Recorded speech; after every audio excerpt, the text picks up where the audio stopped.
வணக்கம். இன்றைக்கு ரத சப்தமி. ரத சப்தமி அன்று எருக்கன் இலைகளை 7 இலைகள் எடுத்து ஆண்கள் விபூதி வைத்து நீராடுதல் அவசியம். பெண்கள் மஞ்சள் இட்டு நீராடுதல் மிக மிக அவசியம். அது மட்டும் இல்லாமல் இன்றைய தினத்தில் பொங்கலுக்கு அடுத்தபடியாக சூரியன் வடக்கு நோக்கி பயணம் செய்வதால் இன்றைய தினம் மிகவும் உகந்த தினமாக கருதப்படுகிறது.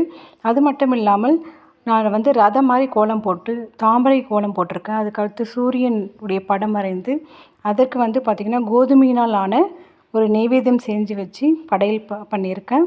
அது மட்டும் இல்லாமல் தேங்காய், வெத்தலைப்பாக்கு, பழம், கோதுமையினால் பண்ண சக்கரை பொங்கல் செஞ்சுருக்கேன். கல்கண்டு, அதுக்கப்புறம் கோதுமை, பாசிப்பருப்பு, வெல்லம், அரிசி இதெல்லாம் வச்சு படையல் வச்சு நான் சாமி கும்பிட்றது மிகவும் விசேஷம். முற்பாவத்திலோ இல்லை இந்த ஜென்மத்திலோ செய்த பாவங்கள் அனைத்தும் விலகும் என்று நம்பிக்கை.